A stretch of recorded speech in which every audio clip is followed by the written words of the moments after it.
खरं तर मी स्वागत करतो सुप्रियाताईंचं की त्या मसाजोगला गेल्या, पण त्याचबरोबर पुरोगामी जो बेगडी पुरोगामी नेता असं मी कायम म्हणत आलोय, माननीय शरदचंद्रजी पवार हे बेगडी पुरोगामी नेते आहेत आणि त्यांचाच बेगडी पुरोगामित्वाचा शिक्का सुप्रियाताई सुळे या त्यांच्या वर्तनातून दाखवून देत आहेत। त्याचं कारण असं की ज्या सुप्रियाताई सुळे ज्या मस्साजोगला गेल्या त्याबद्दल त्यांचं अभिनंदन, पण त्याच सुप्रिया सुळे यांच्या लोकसभा मतदारसंघातील भोर तालुक्यातील उतरोली गावामधील विक्रम दादासाहेब गायकवाड या नवबद्ध तरुणाचा जी काही हत्या झालेली आहे, ऑनर किलिंग झालेलं आहे, ते प्रकरण मात्र खासदार सुप्रिया सुळे बेगडी शरदचंद्रजी पवाराची बेगडी लेक वारसा चालवणारी, त्यांना इतर जातीमधले किलिंग, इतर जातीमधल्या हत्या दिसत नाहीत। याच सुप्रिया सुळेंना, याच शरद पवारला, याच रोहित पवारांना जो माऊली सोट नावाचा धनगर समाजाचा तरुण 18-19 वर्षाचा त्याची हत्या झाली ते प्रकरण दिसलेलं नाही, किंवा महाराष्ट्रामध्ये अनेक प्रकरण आहेत। या सुप्रिया सुळेंना भोर तालुक्यातल्या उतरोली या त्यांच्या मतदारसंघातली ही हत्या दिसत नाही, ऑनर किलिंग दिसत नाही, हत्यारे दिसत नाहीत, पण राजकारणामध्ये मायलेज भेटतं, अनेक लोक येतात, एकाच जातीमधले हत्यांना खरं तर जात असत नाही, धर्म असत नाही, पंथ असत नाही, पण ह्यांचं बेगडी पुरोगामित्व किती आहे हे महाराष्ट्राला दिसतंय। लोक बोलतील ना, जज करतील, सुप्रिया सुळे तुम्ही नेते आहात महाराष्ट्राच्या, तुम्हाला हे प्रकरण दिसत नाही। खरं तर हे बेगडी पुरोगामी नेते आहेत, खरं तर हत्यांच्या आडून राजकारण करणारी ही टोळी आहे।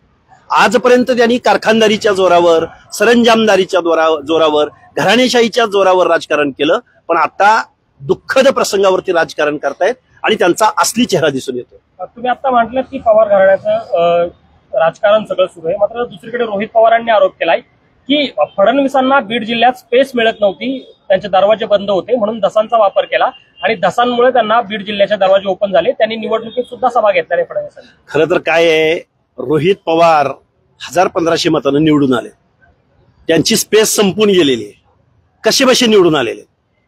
बीडमध्ये ऑलरेडी माहितीचे आमदार निवडून आलेले आहेत, त्यामुळे बीड जिल्हा कुणाचा आहे आणि देवेंद्र फडणवीसांना बीडची स्पेस शोधायची काय गरज आहे? किती माणसं निवडून आलेत माहितीचे त्यांनी बघावी ना, त्यामुळे स्पेस वगैरे रोहित पवारांनाच हा प्रश्न तुम्ही विचारला पाहिजे। बीड जिल्ह्यामध्ये कोण निवडून आले आणि कुठली स्पेस शोधायला सांगताय तुम्ही देवेंद्र फडणवीसांना? राजकारणाच्या ठिकाणी म्हणजे तुम्हाला या प्रकरणाच्या आडून राजकारण सुचतंय आणि ह्यांना राजकारणाशिवाय बाकी काही येत नाही। पवार फॅमिली ही फक्त निवडणुका जिंकण्याचं व्याकरण आत्मसात केलेली फॅमिली होती, पण आता ती उघडी पडली, त्यामुळे आता त्यांना इतर जातीमधल्या हत्या दिसत नाहीत। हत्यांच्या हत्यारांना शिक्षा झाली पाहिजे हे मान्यच आहे ना, पण इतर हत्यांकडे ही बघत सुद्धा नाहीत मंडळी। सुरेश धस आणि धनंजय मुंडे यांच्या भेटीकडे तुम्ही कसं पाहता? सुरेश धस आणि मुंडे साहेब यांच्या भेटीकडं ज्या पद्धतीनं वाल्मिक कराड आणि मनोज जरांगे यांची 4-5 महिन्यापूर्वी पहाटे भेट झालेली होती, त्यांची भेट ज्या अर्थानं झालेली होती त्याच अर्थानं ही पण भेट झालेली असेल, त्यामुळे मी दोन भेटींकडे वेगळ्या भावनेनं बघत नाही। जरांगे जसं धसांना आरोपीच्या पिंजऱ्यात उभं करतायत, मग जरांगेंना कुठल्या आरोपीच्या पिंजऱ्यात उभं करायचं? त्यांनी वाल्मिक कराडांबरोबर कशासाठी भेट घेतलेली होती पहाटे, आणि 5 महिन्यानंतर त्यांनी ही भेट जाहीर केली किंवा त्याच्याबद्दल बोलले, त्यामुळे जरांगेंनी पहिल्यांदा वाल्मिक कराडांबरोबर त्यांची का भेट झाली होती याचं उत्तर महाराष्ट्राला दिलं तर बरं होईल।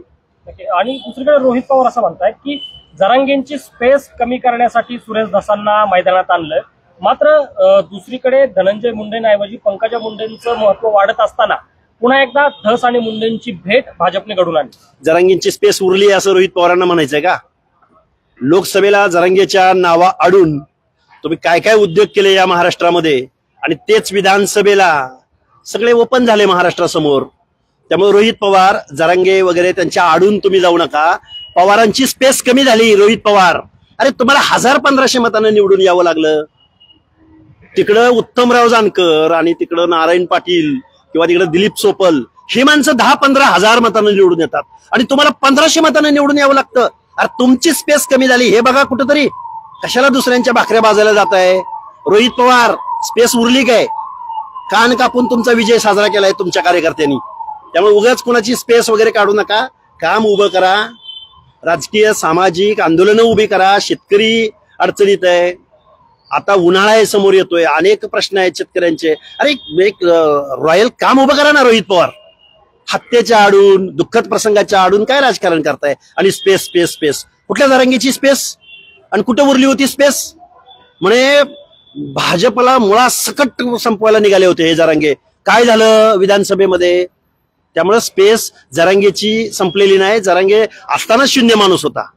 अरे तुमची स्पेस संपली. 18-19 आमदार तुमचे निवडून आलेत. त्यामुळे रोहित पवार कुणाची स्पेस शोधायला चाललाय तुम्ही? तुम्ही आता म्हणाले की मनोज जरांगे आणि वाल्मिक कराड याची भेट झाली, कशासाठी झाली? तुमचं काय आकलन? अरे मग तेच त्यांनी सांगावं ना. मी तेच म्हणतोय की धसांची भेट कशासाठी झाली हे विचारतायत ना ते. धस एक लोकनियुक्त प्रतिनिधी आहेत, आमदार आहेत आणि एका मंत्र्याला भेटलेले आहेत. पण वाल्मिक कराड आणि मनोज जरांगे पहाट पहाट का भेटले होते याचंही उत्तर पाहिजे ना महाराष्ट्राला. त्यामुळे तुम्ही दुसऱ्यांवरती ज्यावेळी प्रश्नचिन्ह उपस्थित करता त्यावेळी तुमच्याबद्दल कुणी बोलायचं नाही का? सगळी मिलीभगत आहे. मिलीभगत आहे. हे सगळे 10 काय ते सब घोडे 12% या न्यायानं सगळी लोक वागतायत. दुर्दैव हे आहे की एखाद्या हत्येच्या आडून म्हणजे कठीण एक महाराष्ट्र संवेदनशील पद्धतीनं 2 समाजामध्ये तेढ निर्माण होत असताना, महाराष्ट्राचं सामाजिक स्वास्थ्य बिघडलेलं असताना ही लोक आपली राजकीय स्पेस शोधतायत. हे दुर्दैव आहे. आणि रोहित पवार सारखा माणूस जरांगींची स्पेस फडणवीसांनी संपवण्यासाठी वगैरे म्हणतात.